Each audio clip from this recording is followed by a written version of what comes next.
President's stimulus, the potential price tag for bailing out Fannie and Freddie.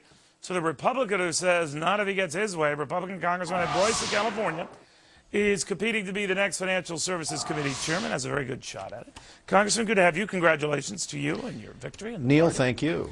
Freddie and Fannie just seem to be getting to be a bigger and bigger mess. They were left out of financial reform like a big old elephant left out. What do you do with them? Do you shut them down? Easier said than done? What?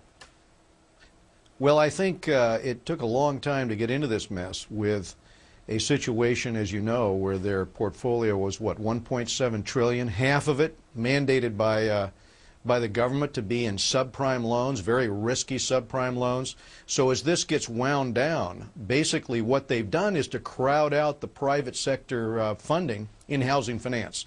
They wiped out their competition because they had the government behind them. This was what we warned about, and Neil, you and I talked about this in 2003, 2004, during the accounting scandals there.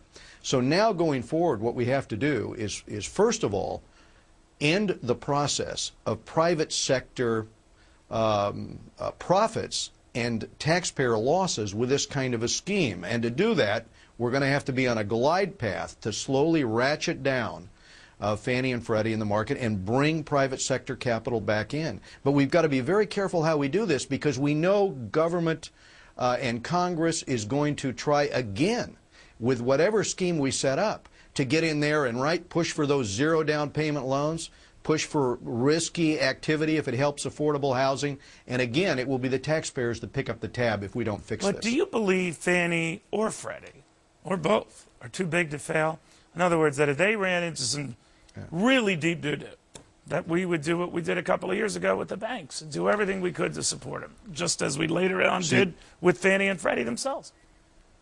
And isn't this why we have to change the foundation? Because when we argued at the time, and I carried the legislation on the House floor to allow the regulators to deleverage the portfolios in Fannie and Freddie and get them out of this business of these risky subprime loans where they had to buy these loans.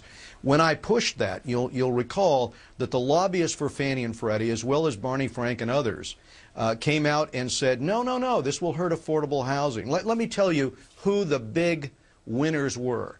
First, the political activists, and second, of course, those who ran Fannie and Freddie and were making just incredible salaries as a result of running a government-sponsored enterprise where they basically received compensation on the basis of the risk they were taking, over-leveraging with arbitrage at 100 to 1.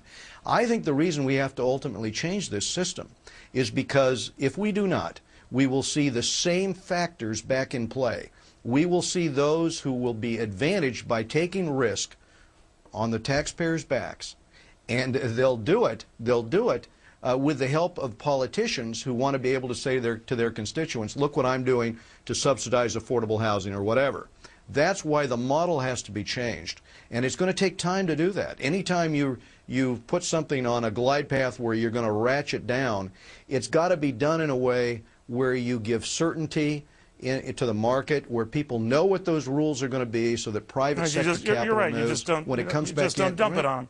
And credit to you, Congressman. A lot of people don't know this, but very early on, you had warned of some storm clouds developing around these guys.